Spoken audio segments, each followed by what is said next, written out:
Vous l'avez sans doute remarqué lors de vos réflexions créatives, la créativité suscite beaucoup de réactions très différentes. L'excitation, le doute, le vide, le foisonnement, tout cela arrivant en général dans un ordre qui vous échappe. Vous vivez des boucles d'énergie créative. Tout ceci est parfaitement normal et traduit simplement le fait que trouver des idées n'est pas spontané. Quelle que soit la situation qui vous amène à créer, votre cheminement créatif est en fait toujours le même, tout au moins dans ces 4 grandes étapes.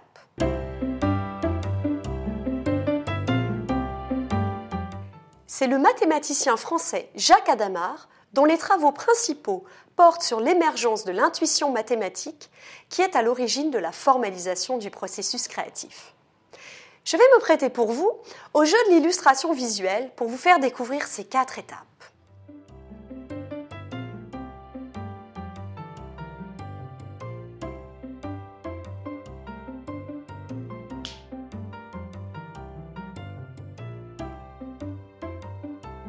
Alors, ça vous a rappelé des choses ? La première étape est l'imprégnation. Vous cherchez et souvent, vous séchez. Vous ne savez pas par quel bout attraper le problème à résoudre. Puis, une fois la problématique clarifiée, votre inconscient prend le relais et s'enclenche alors une deuxième étape, celle de la recherche des idées de façon progressive en passant par des moments farfelus. C'est l'incubation. Vous avez alors une sensation de vrac qui peut être un peu déséquilibrante, l'impression de vous éloigner très fortement du problème à résoudre. Démarre ensuite un passage de relais de votre inconscient à votre conscient. Et la trouvaille arrive. C'est la 3e étape. Elle s'appelle l'illumination. Ce moment magique où vous vous écriez « J'ai trouvé !» Une ou plusieurs solutions concrètes prennent alors corps.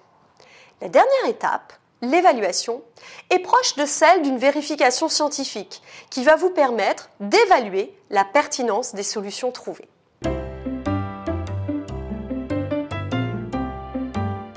Ces 4 étapes se vivent également pendant une séance de créativité en groupe. On commence par poser le problème, puis on cherche des idées à l'aide de techniques ouvertes favorisant la divergence, avant de se recentrer sur la transposition des idées pour répondre à la problématique initiale. Et enfin, on évalue les solutions émises, soit par des techniques ouvertes comme l'avocat de l'ange, ou plus convergentes comme la réalisation de matrices multicritères. Les étapes d'imprégnation et d'incubation sont typiques de la divergence, tandis que l'illumination et l'évaluation sont caractéristiques de la convergence.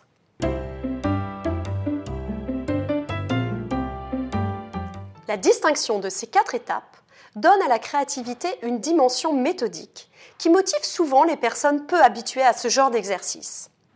Ce processus créatif fait écho au cerveau gauche, siège de la pensée logique, rationnelle et séquentielle, alors que l'acte créatif en lui-même sollicite beaucoup le cerveau droit, siège de l'intuition, de l'analogie et de l'imagination. Lors de vos prochaines réflexions créatives, rappelez-vous ces 4 étapes. Elles sont incontournables.